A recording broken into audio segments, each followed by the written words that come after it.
नमस्कार, मैं हूं संदीप चौधरी। आज सबसे बड़ा सवाल में हम बात करेंगे उत्तर प्रदेश की। पेनल्टिमेट अंग्रेजी का शब्द है, आखिरी चरण से पहले वाला चरण। आज वहां पर वोटिंग हो गई। 10 जिलों की 57 सीटों पर पूर्वांचल के लोगों ने बटन दबा दिया है। और 2 दिन पहले भी मैंने कहा था, अब क्रिकेटिंग अंदाज में कहूं तो स्लग ओवर्स शुरू हो चुके हैं।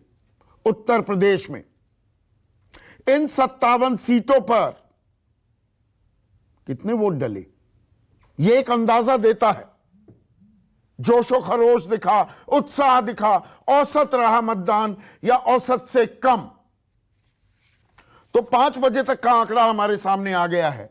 53.31%, यानी कि 53.25 से थोड़ा ऊपर मतदान हुआ। अंबेडकर नगर 49%, बल्कि मैं थोड़ा पलट कर आपको आंकड़े बताता हूं। सबसे ज्यादा मतदान तो अंबेडकर नगर में ही हुआ, 49%। सबसे कम हुआ बलरामपुर में, यहां सिर्फ 49%। 2 में से 1 व्यक्ति भी वोट डालने नहीं आया। बलिया में 52%, बस्ती 54%, देवरिया 52%, गोरखपुर 54%।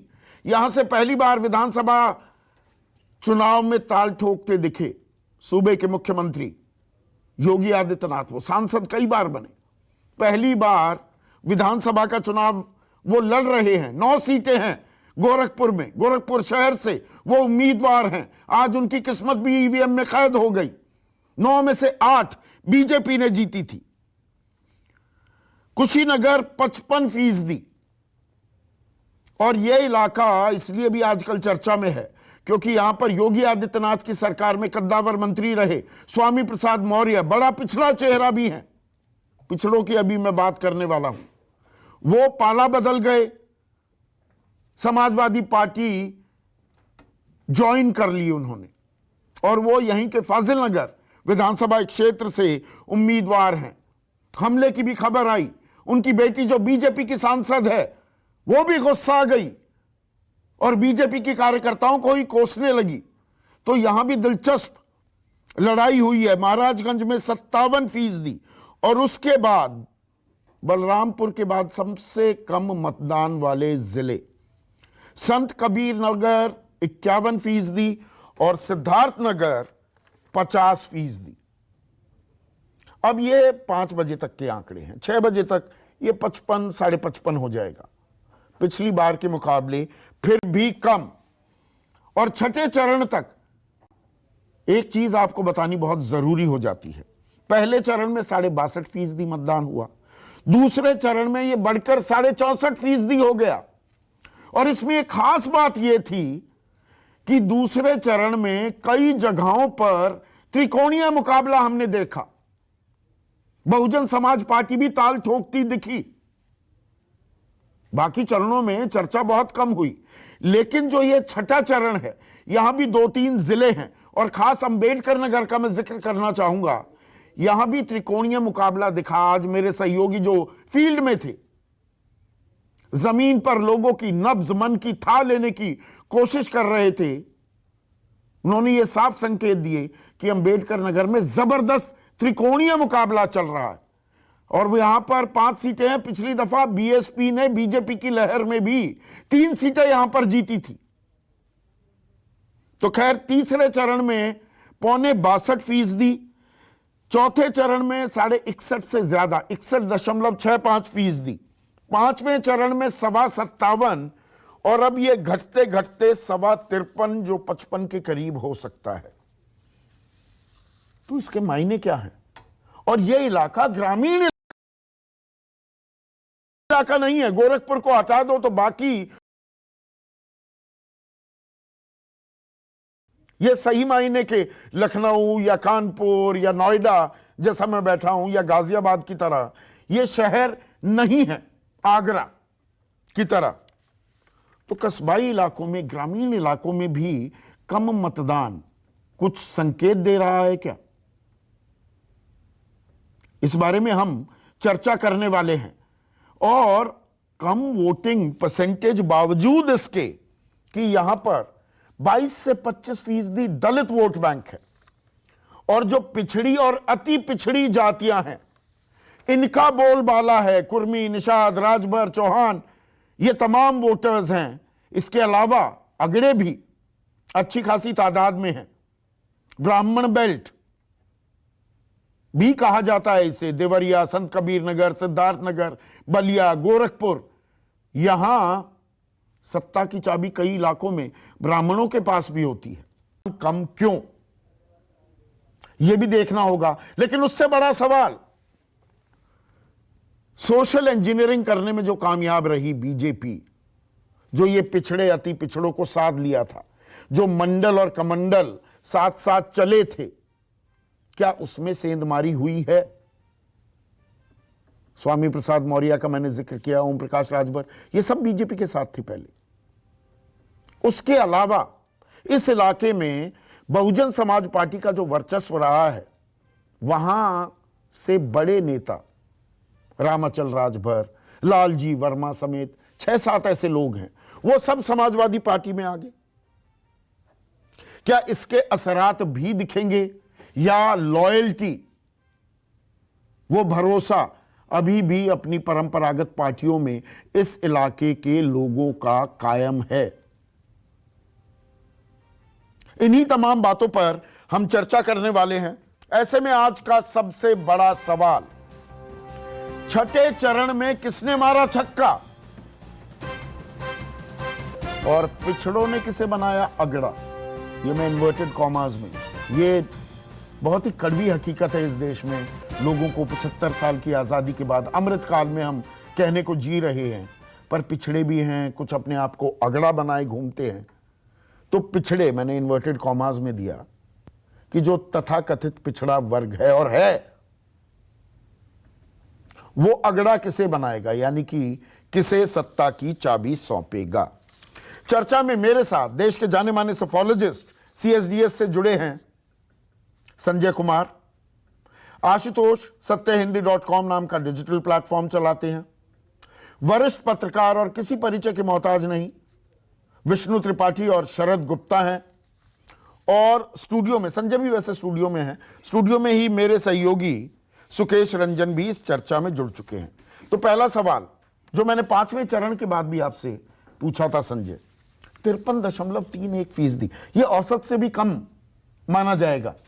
ये आंकड़ा, ये मतदान प्रतिशत क्या कह रहा है? बिल्कुल संदीप, मतदान प्रतिशत जो है वो एक चीज बोल रहा है और बहुत जोर से, मैं तो कहूंगा चिल्ला चिल्ला के कह रहा है, लोगों की रुचि दिलचस्पी चुनाव में उतनी नहीं है जितनी 2017 में दिखी, और ये भी स्पष्ट उदासीनता है, उदासीनता है। और ये भी अगर आप देखें कि पहले दौर, दूसरे दौर, तीसरे दौर, जैसे जैसे दौर आगे बढ़ रहा है मतदान प्रतिशत गिर रहा है, इसका मतलब है कि जनता में उत्साह नहीं है। उन्हें वो जिस तरह के वो बहुत ज्यादा आशान्वित नहीं हो रहे हैं राजनीतिक पार्टियों से कि भाई लगता है शायद ऐसा माहौल है किसी भी पार्टी की सरकार बने। मैं कैसे देखूं? एक होता है उत्साह सरकार बनाने के लिए, आजकल एक होता है उत्साह अरे गिराएंगे, बड़ा पीट दिया इस सरकार ने, कोई काम नहीं किया। तो ना बनाने का और ना गिराने का उत्साह दिख रहा है। नहीं, मुझे लगता है जो उत्साह नहीं है उसको मैं थोड़ा सा 2 लाइन में और स्पष्ट करना चाह रहा था। एक आम जनता के मन में धारणा हो जाती है, अरे भाई किसी भी पार्टी की सरकार बनी, हम जैसे लोगों को क्या मिलना है। तो ये धारणा मुझे लगता है जब बहुत सारे लोगों में हो गई इस चुनाव को लेकर कि चाहे किसी की भी सरकार बने, हमें तो ज्यादा कुछ मिलना नहीं है। इसका एक संकेत तो जरूर है संदीप, सरकार से जो अपेक्षा थी लोगों की, वो अपेक्षा पूरी होती हुई दिखाई नहीं पड़ती।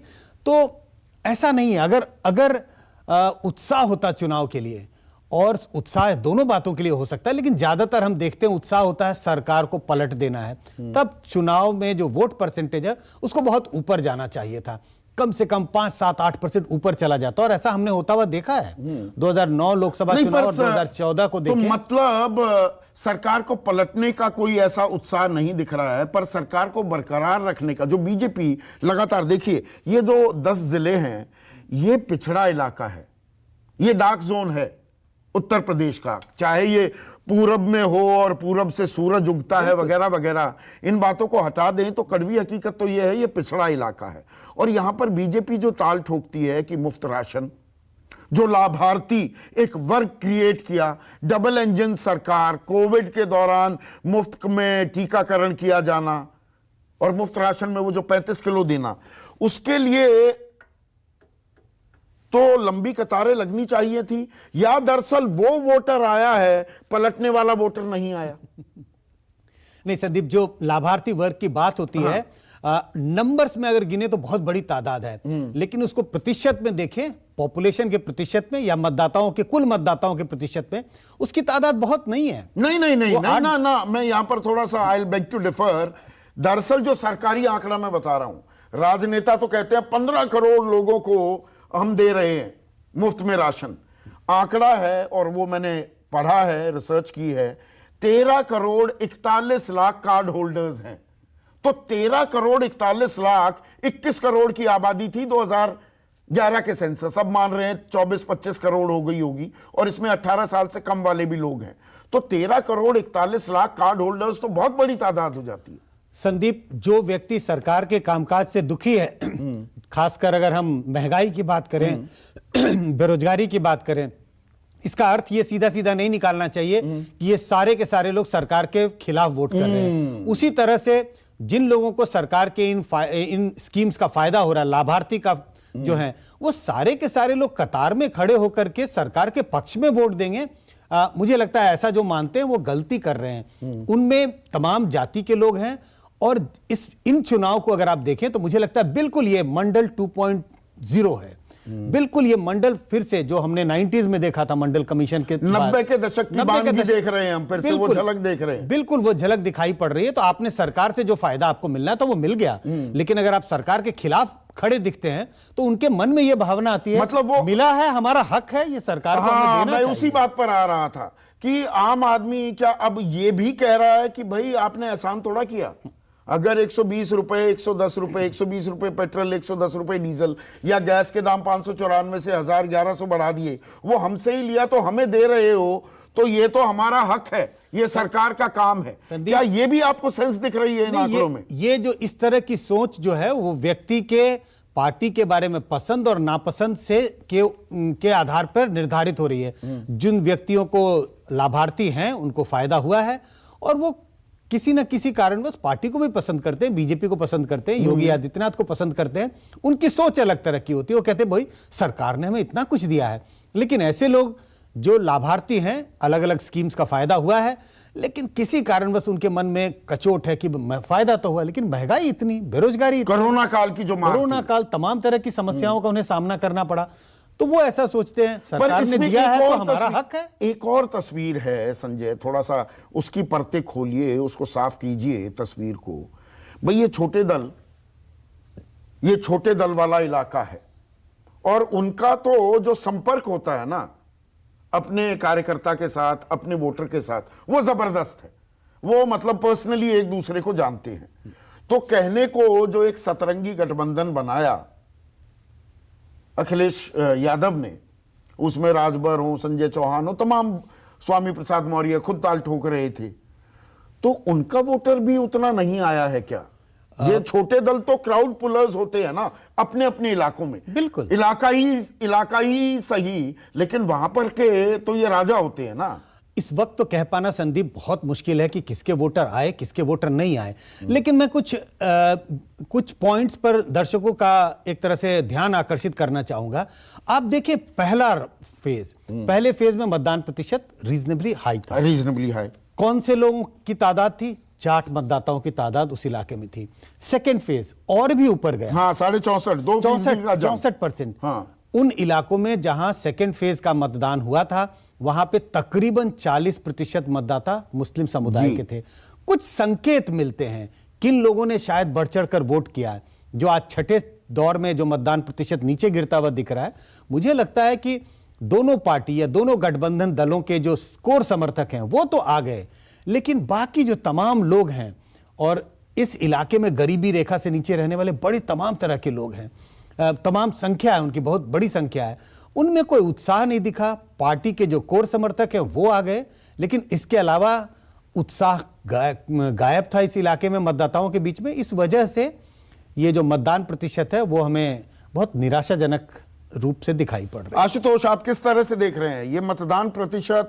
पिछड़ा इलाका, दलितों की भी अच्छी खासी संख्या, और हमें यह नहीं भूलना चाहिए कि यह वो इलाका है जहां से मुख्यमंत्री योगी आदित्यनाथ पहली बार विधानसभा चुनाव में ताल ठोक रहे हैं। हालांकि मैं ये सवाल इस कैविएट के साथ पूछ रहा हूं कि गोरखपुर में भी 54% के करीबी मतदान दिखा है। शहरी इलाकों में थोड़ा उत्साह था, ग्रामीण इलाकों में ये कहानी क्या कह रही है, आंकड़ों की कहानी? संदीप, मैंने आपके पिछले जब प्रोग्राम था तब मैंने कहा था कि लगता है कि उत्तर प्रदेश के मतदाताओं में उदासीनता है, लेकिन उसके बाद फिर मैंने रिसर्च किया, और रिसर्च करने के बाद जो मुझे आंकड़े मेरे पास मौजूद है, उन आंकड़ों के आधार पर मैं कह सकता हूं कि उत्तर प्रदेश के अंदर ये एवरेज टर्नआउट है।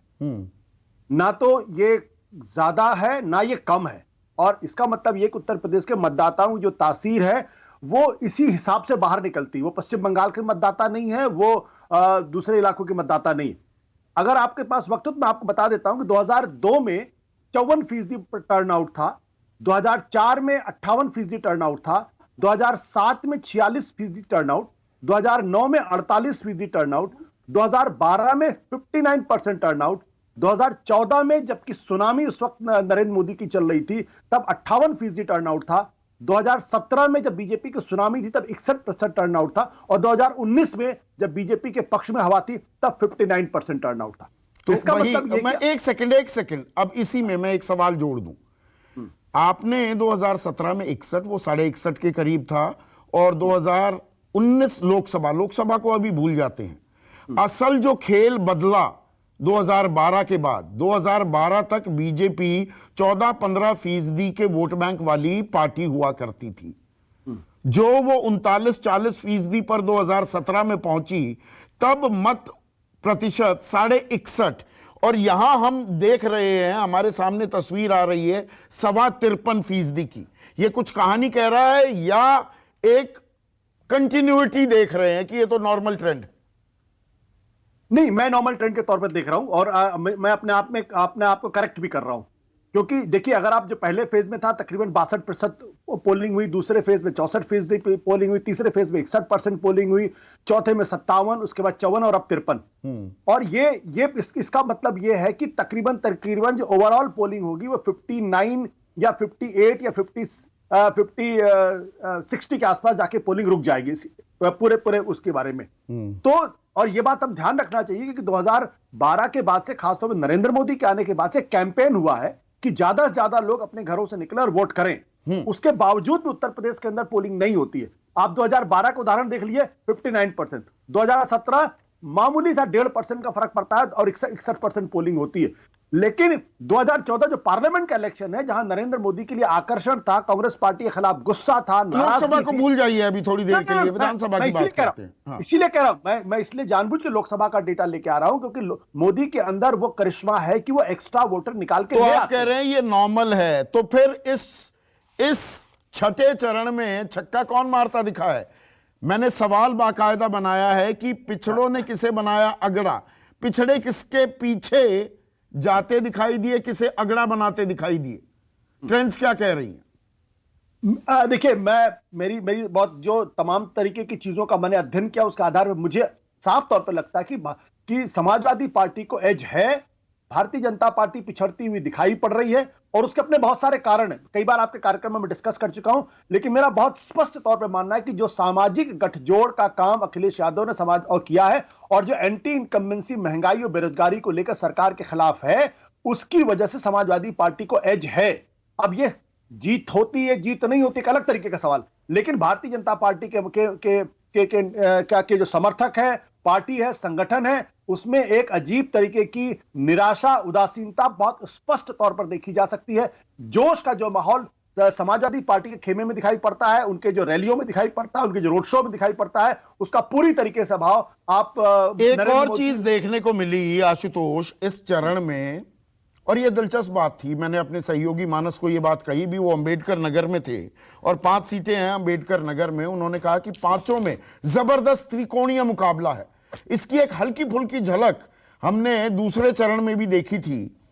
तो इन इलाकों में अंबेडकर नगर हो, संत कबीर नगर हो, सिद्धार्थ नगर हो, जहां बीएसपी अमूमन मजबूत रही है, वहां पर त्रिकोणीय मुकाबला अगर होता दिख रहा है तो बीएसपी की कुछ इलाकों में मजबूती वो बीजेपी के लिए खतरे की घंटी है या समाजवादी पार्टी के लिए? देखिए, 403 सीटों में अगर 40-50 सीटों पे अगर बहुजन समाज पार्टी अगर त्रिकोणीय मुकाबला भी कर लेती है तो ओवरऑल रिजल्ट पे अगर कि बहुत क्लोज कंटेस्ट ना हो तो बहुत ज्यादा फर्क नहीं पड़ने अभी वाला। तक तो इसीलिए मैंने ये सवाल जानबूझकर पूछा आशु कि अब क्लोज कॉन्टेस्ट पर सबके सब विश्लेषक आ रहे हैं कि ये कांटे की टक्कर है। तो इस कांटे की टक्कर में 50-60 सीटों पर त्रिकोणीय मुकाबला अगर हो रहा है, वो किसको फायदा देगा, बीजेपी या समाजवादी? ये बड़ा सवाल बनने वाला है 10 तारीख को। आपने आपने आपने निश्चित तौर पे 2017 के समय में एंकरिंग की होगी। उस वक्त भी कोई ये नहीं कह रहा था कि भारतीय जनता पार्टी को 325 सीटें मिलेंगी। तो हम पत्रकारों को अटकल लगाने की एक बड़ी अच्छी आदत होती है। हाँ। हम अगर ट्रेंड खाली पकड़ लें कि किसको एज है तो ये ज्यादा महत्वपूर्ण है, क्योंकि हम कभी 2% के वोट शेयर के आधार पर भी 100 सीटों के वारे न्यारे हो जाते हैं। आप देखिए, समाजवादी पार्टी का वोट शेयर बीएसपी के वोट शेयर से कम है, लेकिन बीएसपी की जो सीटें जो हैं वो समाजवादी पार्टी के सीटों की लगभग आधी हैं। नहीं, वो तो हमने देखा है आशु। देखिए, मध्य प्रदेश में बीजेपी की ज्यादा वोट परसेंटेज ज्यादा थी, सरकार कांग्रेस की बनी 2018 में। अभी बिहार में जो चुनाव हुआ 0.67% का अंतर मात्र था आरजेडी और जेडीयू बीजेपी गठबंधन में, और 15-17 सीटों का फासला हो गया। तो मेरा मानना यह कि एक पत्रकार के तौर पर अगर हम दिशा पकड़ लें कि भाई इनको एज मिलती हुई दिखाई पड़ रही है, तो मैं कहता हूं आपने दिशा पकड़ ली है कि एज समाजवादी पार्टी की। आप दिशा पकड़ पाए विष्णु? आप दिशा पकड़ पाए एज किसकी है? जी, देखिए, दिशा तो ये है कि जो मैंने पिछली बार भी कहा था कि जो किसी भी सरकार और प्रतिष्ठान के प्रति असंतुष्टि होती है, असंतोष होता है, और कोई अगर ये कह रहा है कि जो मौजूदा सरकार है उत्तर प्रदेश में उसके प्रति कोई असंतोष या नाराजगी नहीं है, तो आप सत्य से आंखों को ओझल कर रहे हैं। लेकिन उसके साथ मैं एक वाक्य और जोड़ता हूं कि अगर आपकी किसी के प्रति असंतुष्टि या असंतोष है तो वो व्यक्ति ये भी देखता है, अगर विवेकवान है, विवेकशील है, कि फिर उसका विकल्प क्या है। तो मैंने पहले भी परिवार का उदाहरण दिया था कि आप परिवार में भी अपने बड़ों से, अग्रजों से, माता पिता से असंतुष्ट और नाराज होते हैं, लेकिन उसका विकल्प क्या होता है, ये एक बात है। एक बात में जो थोड़ा सा जो ये परसेंटेज की बात हो रही है, इस पे मैं अपनी बात 2 वाक्यों में कहना चाहूंगा कि जो आज का चरण है जहां पर वोट पड़ा है, उसमें हमको ये भी ध्यान देना चाहिए। मेरी आज भी कई लोगों से गोरखपुर और अंबेडकर नगर में बात हो रही थी, वहां पर 2 या 3-4% का अंतर इसलिए भी हो सकता है कि यहां पर बहुत बड़े पैमाने पर एक तो लिटरेसी, साक्षरता का दर, ये भी देखा जाना चाहिए। कहीं ना कहीं वोट के प्रति जो आग्रह होता है उसमें साक्षरता का योगदान होता है। दूसरा, इस इलाकों में रहने वाले लोग, एक मिनट विष्णु रोक रहा हूं जी, बहुत अहम बात आप कह रहे हैं, और ये पढ़े लिखे जो लोग हैं ना, और बड़ी यहां पर पैरोकारी होती है, खैर वो 50 के दशक में भी की गई थी कि भाई हर आदमी के वोट की कीमत एक ही है, वो कितना भी पढ़ा लिखा क्यों ना हो और गरीब क्यों ना हो। बहुत से लोग इस सोच के हैं कि नहीं जी, गरीबों को थोड़ा बहुत लालच दे दो, रेवड़ी दे दो और चुनाव आप जीत जाते हो, ये हमारी कमजोरी है। पर ये जो पढ़ा लिखा, तथाकथित पढ़ा लिखा तबका है, ये डिग्रियां लेकर घूमता रहे, वोट डालने जाने की जहमत नहीं उठाता। इस देश के असल अगर निर्माता हैं तो वो गरीब हैं, सरकार बनाने वाले वो गरीब हैं, वो अपने मत का इजहार करना नहीं भूलते। जी, बात जारी रखिए। लेकिन आप इस क्षेत्र विशेष में थोड़ा देखिए, थोड़ा, मैं केवल 2-3-4% की बात कर रहा हूं, मैं बहुत बड़े पैमाने पर प्रतिशतता की बात नहीं कर रहा हूं कि इस इलाके में वो बड़ा प्रभावी वर्ग है, बड़ा संख्या के तौर पर, आंकड़े या संख्या के तौर पर बड़ा प्रभावी वर्ग है, जो अपने गांव से बाहर शहर से बाहर, राज्य से बाहर नौकरी करता है। और देखिए, चैत की फसल अभी पकी नहीं है, अभी चैत की फसल पकी नहीं है। वो पूरी सालाना योजना की तरह काम करते हैं। अभी आप देखिए, जब वो क्या करते हैं कि चैत की फसल कटने और होली के त्योहार को मनाने में एक सामंजस्य बिठा करके अपना टूर प्लान या घर वापसी का प्लान तैयार करते हैं। सही कह रहे हैं। तो मुझे लोगों ने यही बताया कि बड़ी संख्या में जो बॉम्बे में है, कलकत्ता में है, गुजरात में है, या दिल्ली में है, या और कहीं हरियाणा और पंजाब में है, तो वो वाला जो वर्ग है वो बड़ी संख्या में वोट डालने के लिए अपने गांव नहीं लौटा है, क्योंकि उसको 15 दिन बाद होली और जब चैत की फसल कटनी है तो कटाई के लिए आना है। तो वो तो 15 दिन पहले ये अपना कम टूर मतदान जो है या थोड़ी उदासीनता, आशु कह रहे हैं ये पार फॉर कॉस है, ऐसा ही मतदान होता आया है। लेकिन हाईली चार्ज्ड चुनाव हो, आपने टीना फैक्टर की तो बात की कि भाई देयर इज नो ऑल्टरनेटिव, एक वो भी स्थिति को हमें उसका संज्ञान लेना चाहिए। पर जी, एक जो वोटर है जो आकर आपको देता, बटन दबाता आपके लिए, उसका ना आना ये किसको सेजेगा? मैं बड़ा पश्चिमी उत्तर प्रदेश का एक शब्द इस्तेमाल कर रहा हूं, ये किसको सेजने यानी कि दुख देने वाला है? बीजेपी को कि समाजवादी पार्टी को? वो मुझे ऐसा लगता है कि जो तबका प्रवासी है और अपने गांव, शहर या राज्य से बाहर रोजगार की तलाश में बाहर रहता है, वो तबका, उसका वोट के प्रति, मतदान के प्रति जो निराशा का भाव है, वो उन दलों को, मैं किसी दल का नाम नहीं ले रहा हूं, वह उन दलों को ज्यादा प्रभावित करेगा नकारात्मक तौर पर, जो जातिवादी संगठना और जातिवादी संरचना के आधार पर मूव करते हैं। क्योंकि अधिकतर वो जो तबका है वो उसी वर्ग से आता है। पर सोशल इंजीनियरिंग तो 2017 में बीजेपी ने की थी। वो देखिए, वो उन्होंने उनकी जो कोशिश है भारतीय जनता पार्टी की, अगर मैं आपका सवाल समझ पा रहा हूं, तो वो जातीय संरचना का दूसरी तरीके की चीज होती है। लेकिन जब आप जाति विशेष को लेकर के, देखिए, जाति और वर्ग, वो जब बात करते हैं तो वर्ग की बात करते हैं, वो पिछड़ा वर्ग की बात करते हैं, पिछड़ों में अति पिछड़ों की बात करते हैं, दलित की बात करते हैं या महादलित की बात करते हैं। लेकिन आप देखिए कि इस पूरे अंचल में जो लोग हैं वो राजभर पिछड़ों की बात नहीं कर रहे हैं, वो राजभर की बात कर रहे हैं, या जो निषाद है वो केवल निषादों की बात कर रहे हैं। तो इस अप्रोच में थोड़ा सा फर्क हो जाता है। तो ये फर्क भी देखने की बात है। आप किस तरह से देख रहे हैं ये छठे चरण में, मध्यम भी नहीं कहूंगा, थोड़ा धीमा मतदान, और इलाके कैसे? गोरखपुर पर हमें नजर डालनी होगी। 54% अगर गोरखपुर भी करता है, जहां से सबसे बड़ा चेहरा सूबे के मुख्यमंत्री पहली बार विधानसभा चुनाव में ताल ठोकना, 9 सीटें हैं, ये बड़ा जिला है सीटों के अनुपात से भी अगर आप देखें। और उसमें हम ना भूलें अंबेडकर नगर हो या कुशीनगर, वहां से स्वामी प्रसाद मौर्य का बागी हो जाना, अजय लल्लू भी, कांग्रेस को भी हम बिल्कुल ही, क्या वो हाशिए पर ऐसा जा रही है कि उसका वोटर कतई उत्साहित नहीं है और वो निकल ही नहीं रहा है? इसको देखेंगे कैसे सुकेश?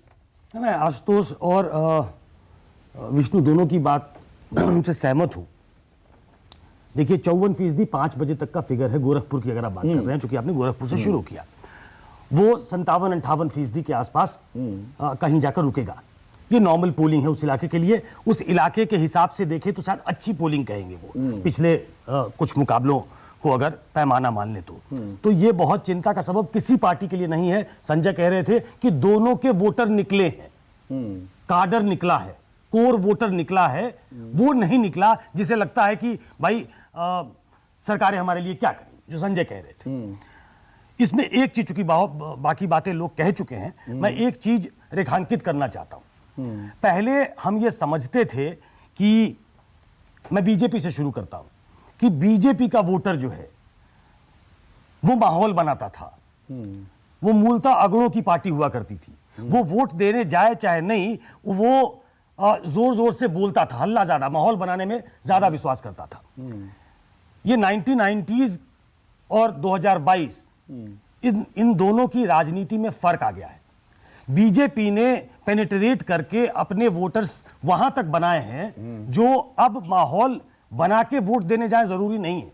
तो हम ये नहीं कह सकते कि चूंकि बीजेपी शहरों की पार्टी है या अगड़ों की पार्टी है कि उनका वोटर नहीं निकला और समाजवादी पार्टी या बसपा या कांग्रेस का वोटर निकला है। इसमें बीजेपी का वोटर भी उतना ही निकला होगा जितना समाजवादी पार्टी के वोटर निकले हो। इसमें एक चीज मैं और फिर से यहां पर अंडरलाइन करना चाहूंगा। आप आशु जो विष्णु कह रहे हैं कि नहीं ये इसी तरह का मतदान होता है, पर इस बार की अब वर्तमान में आ जाते हैं।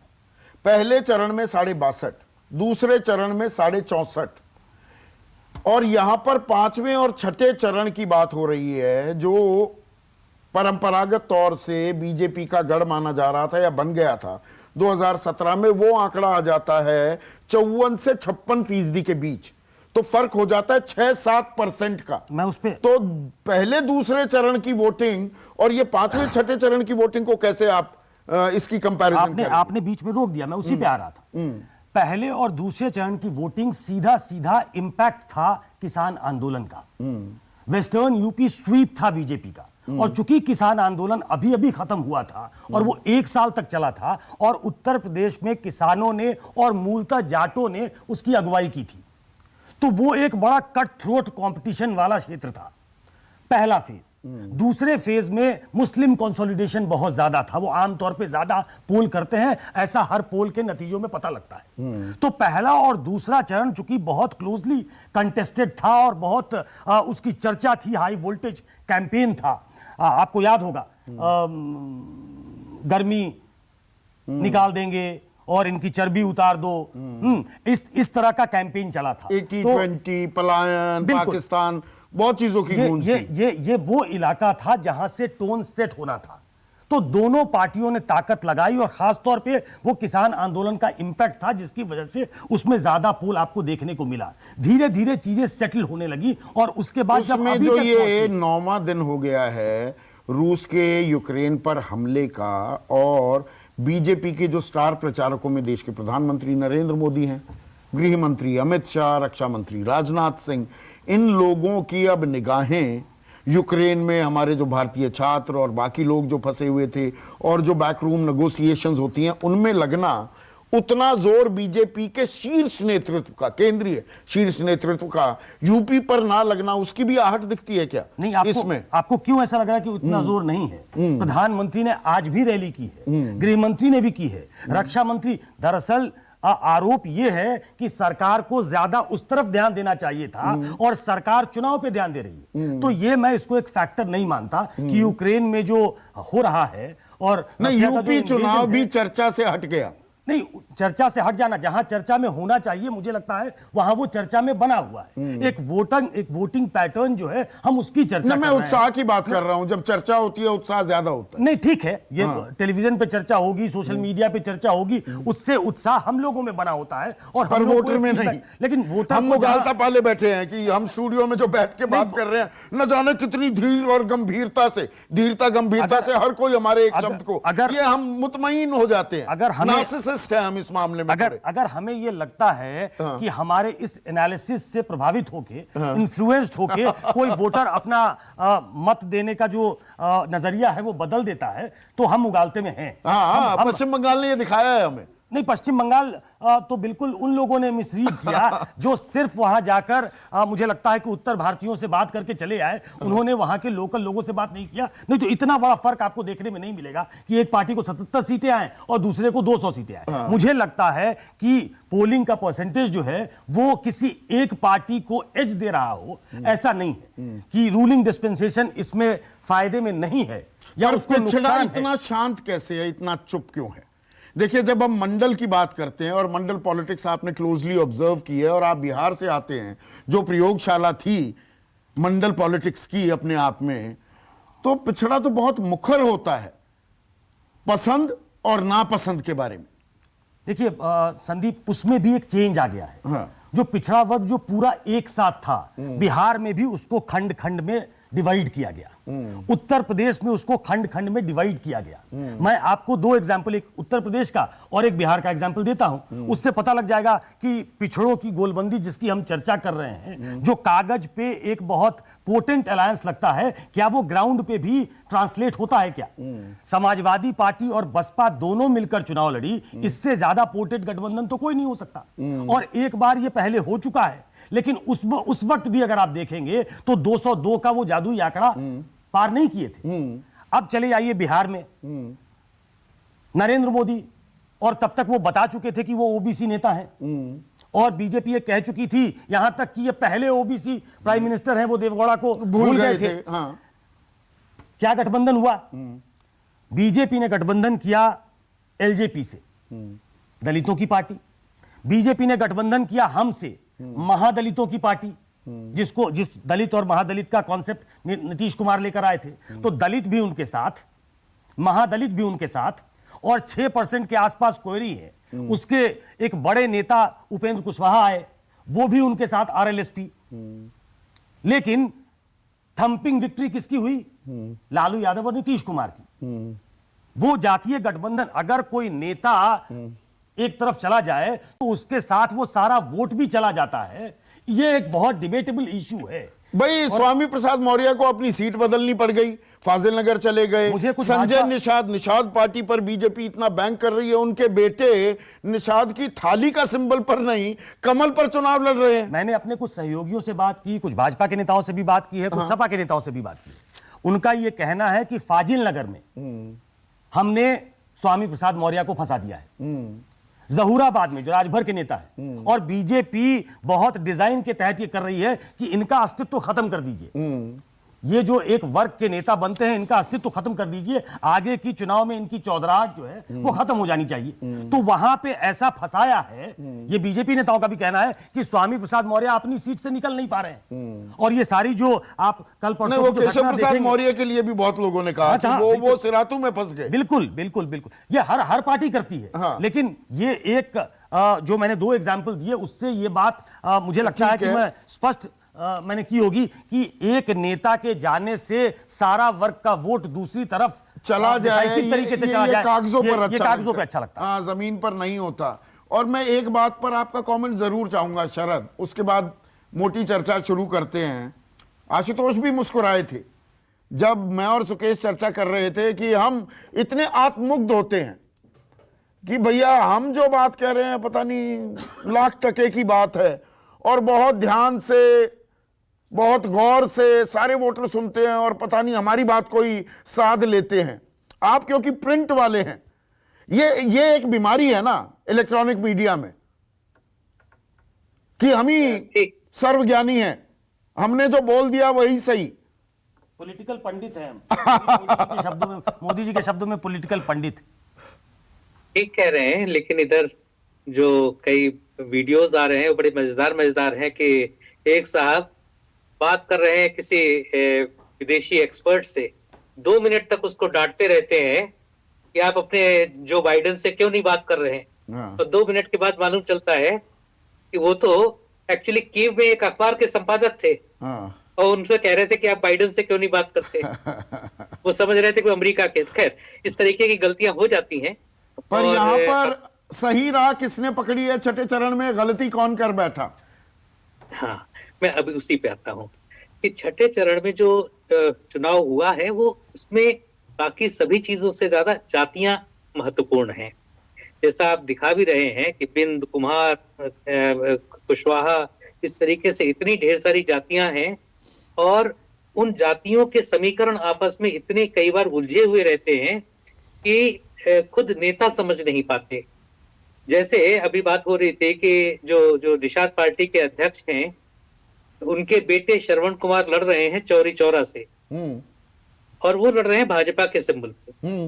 मजे की बात यह है कि उनका सबसे जो सीधा मुकाबला है वो बीजेपी से, बीजेपी तो खुद ही सहयोगी पार्टी, तो उनका सपा या बसपा से ज्यादा उनका मुकाबला है एक इंडिपेंडेंट कैंडिडेट है। सही कह रहे हैं। वो टप्पू सिंह कहलाते हैं। हाँ, बागी हो गए, वो पहले बीजेपी में थे। जी, और वो साथ में वहां नारा लगवा रहे हैं कि योगी आदित्यनाथ टप्पू भैया जिंदाबाद। तो चौरी चौरा में किसका किससे असहयोग हो रहा है, तो इस तरीके से बहुत ढेर सारी घटनाएं हैं। जिस तरीके से फाजिलनगर में अटैक हुआ है, उसके बाद स्वामी प्रसाद मौर्य की बेटी उनको सहयोग दे रही है, भाजपा को सहयोग दे रही है। हाँ, तो ये चौरी चौरा से जो असहयोग शुरू हुआ है, और मेरे कई मित्रों से बात हो रही जो ऑलरेडी जमीन पे घूम रहे हैं, अभी भी घूम रहे हैं, उनका कहना है कि जॉब्स अपने आप में बहुत बड़ा इशू है। युवा नाराज हैं, पिछले 3 साल से उत्तर प्रदेश में नौकरियां नहीं खुली हैं। पुलिस की, होमगार्ड की जो नौकरियां होती थी, आप सुबह सुबह निकलिए अगर, तो आपको अक्सर सड़कों पे दौड़ते हुए युवा मिल जाते थे कि सब क्या कर रहे हैं, ट्रेनिंग कर रहे हैं। अब आप अगर घूमिएगा तो आपको कोई भी सड़क पे दौड़ता हुआ युवा, एक्सरसाइज करता हुआ युवा नहीं मिलता, क्योंकि नौकरियां ही नहीं निकल रही हैं। तो क्या दौड़ेंगे? इसी तरीके से महंगाई एक बहुत बड़ा इशू है। जो महिलाएं अगर राशन को लेके भाजपा के पक्ष में खड़ी भी हैं, तो उनके अंदर कहीं ना कहीं कि जितना ये राशन दे रहे हैं उससे ज्यादा तो महंगाई बढ़ गई है। तो इस तरीके से बहुत पर ढेर सारी क्या चीजें। शरद बीच में रोक रहा हूं, क्या कोई, देखिए हर चुनाव में कोई ना कोई एक मुद्दा गर्मी पकड़ता है, वो ड्राइविंग फोर्स बन जाता है। भाई विधानसभा चुनाव में स्थानीय मुद्दे भी होंगे, इलाके जैसे बदलेंगे, मुद्दे भी बदलते हैं, पर एक दो सेंट्रल थीम बन जाते हैं। तो क्या इस चुनाव में अभी तक कोई ऐसा मुद्दा आपको दिखा है वो सेंट्रल थीम बन गया हो? बीजेपी लॉ एंड ऑर्डर, कानून व्यवस्था और लाभार्थी की बात करती है, मुफ्त राशन की। समाजवादी पार्टी महंगाई बेरोजगारी पर जोर दे रही है, पर उत्साह धीरे धीरे कम होता दिख रहा है। तो क्या कोई ड्राइविंग फोर्स के तौर पर कोई मुद्दा भी उभरता दिखा है अभी तक कि सेंट्रल थीम इस चुनाव का ये है? सेंट्रल थीम तो नहीं कह सकते, लेकिन हाँ, दोनों तरफ से 2-3 मुद्दे ऐसे हैं जो बहुत मजबूती से उठाए जा रहे हैं और उसका जनता में असर भी हो रहा है। जैसे आपने खुद ही कहा कि राशन या लाभार्थी का जो है, उसमें बहुत ढेर सारी सरकारी स्कीम्स का लोगों को फायदा पहुंचा है। और अगर जिस तरीके से नमक के कर्ज की बात की जा रही है, उसके बाद भी लोगों में जो उमड़ के घुमड़ के वोट देने का उत्साह होना चाहिए, तो वो नहीं दिख रहा है। तो इसका मतलब है कि उस लाभार्थी स्कीम का भी उतना असर नहीं हो रहा है जितना भाजपा ने उम्मीद की थी। ठीक है, अब मेरे पास 2 मिनट हैं, मैं सभी से, ये बहुत अहम हो जाएगा मेरे ख्याल से, 10 तारीख को इस पर चर्चा भी होने वाली है। शुरुआत आपसे ही करता हूं संजय। इस चुनाव का एक डिफाइनिंग फीचर जो चुनाव की हार या जीत तय करेगा, आपको क्या लगता है वो मुद्दा क्या होगा? मुझे लगता है मुद्दा लेस चुनाव है। आप देखें, इसी वजह से हर दौर में मुद्दे अलग अलग बदलते चले गए। एक ओवर आर्चिंग मुद्दा दिखाई नहीं पड़ता। बीजेपी ने लॉ एंड ऑर्डर को बनाने की कोशिश की, लेकिन बीजेपी भी उससे हट गई। शुरू में अखिलेश यादव और उनके सहयोगियों ने बेरोजगारी और महंगाई के मुद्दे को सेंट्रल मुद्दा बनाने की कोशिश की, लेकिन वो उसको छोड़कर दूसरे मुद्दों का सहारा लेने लगे। इसकी वजह यह थी कि कोई एक मुद्दा जनता के बीच में बिल्कुल उसका सरोकार हो और बिल्कुल जनता उस मुद्दे पर वोट देने लगे, ऐसा कहीं दिखाई नहीं पड़ा। इसी के लिए बार बार समाजवादी पार्टी गठबंधन ने इस बात का सहारा लिया। मुझे लगता है ये उनका सेंट्रल मुद्दा हो गया कि ओबीसी समुदाय के लोगों की बीजेपी सरकार में अनदेखी हुई है, और ये समय है ओबीसी समुदाय के लोगों को ओबीसी की लामबंदी। विष्णु, इस चुनाव का सबसे बड़ा मुद्दा क्या, जो हार या जीत तय करेगा दरअसल 10 तारीख को, आपको क्या दिखता है? वो कानून व्यवस्था सबसे बड़ा मुद्दा है, गांव से लेकर के और शहरी इलाकों तक। और इसीलिए देखिए, कहीं ना कहीं आप देखिए कि अखिलेश अभी तक इस चरण तक भी जो अपने चुनाव की जब बात करते हैं, तो वो प्रदेश में खराब कानून व्यवस्था की बात करते हैं, उस पर हैमर करते हैं। और बीजेपी का जो टोटल टंक है प्रचार, स्टार प्रचारकों का, वो अभी भी आप देखिए कि वो योगी आदित्यनाथ हो, अमित शाह हो, वो माफिया राज, गुंडा राज, भू माफिया, खनन माफिया, इसकी बात करते हैं, बुलडोजर की तैयारी। ठीक है, हो सकते हैं बहुत सारे। सबसे बड़ा मुद्दा जो हार जीत तय करेगा, अब तो कहा जा सकता है 6 चरण हो गए पूरे, आपको क्या लगता है? अनम्यूट कीजिएगा प्लीज। संदीप, महंगाई और बेरोजगारी से बड़ा कोई मुद्दा नहीं है, ओवर आर्चिंग मुद्दा है। और दूसरा जो बीजेपी की सबसे बड़ी निराशा यह है कि हिंदुत्व का मुद्दा ना बन पाना। और चूंकि हिंदुत्व का मुद्दा नहीं बन पाया, इसलिए लॉ एंड ऑर्डर की बात करते हैं, और लॉ एंड ऑर्डर का मतलब यह होता है कि देखो हमने कैसे मुसलमानों को ठीक कर दिया। ठीक है शरद, सबसे बड़ा मुद्दा जो तय करेगा चुनाव के नतीजे। अभी मैंने बताया कि जो जॉबलेसनेस है, बेरोजगारी जो है, महंगाई है, ये दोनों अपने आप में युवाओं को और महिलाओं को दोनों को प्रभावित कर रहे हैं।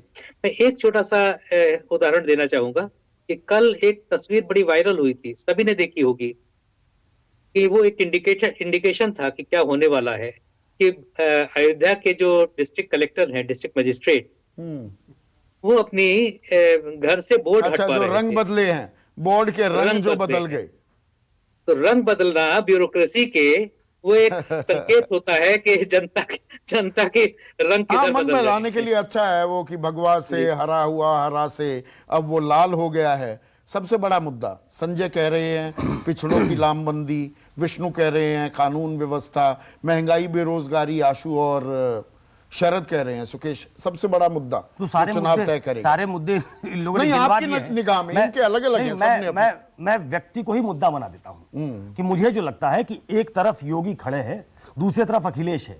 योगी अपने आप को, उनका जो सेलिंग पॉइंट है वो एक हिंदू मॉन्क है, राष्ट्रवाद के साथ वो मैदान में है, वो एक स्ट्रॉन्ग लीडरशिप है जिसकी चर्चा विष्णु जी ने की लॉ एंड ऑर्डर को लेके, और दूसरा उनकी व्यक्तिगत छवि कि एक ऑनेस्ट आदमी।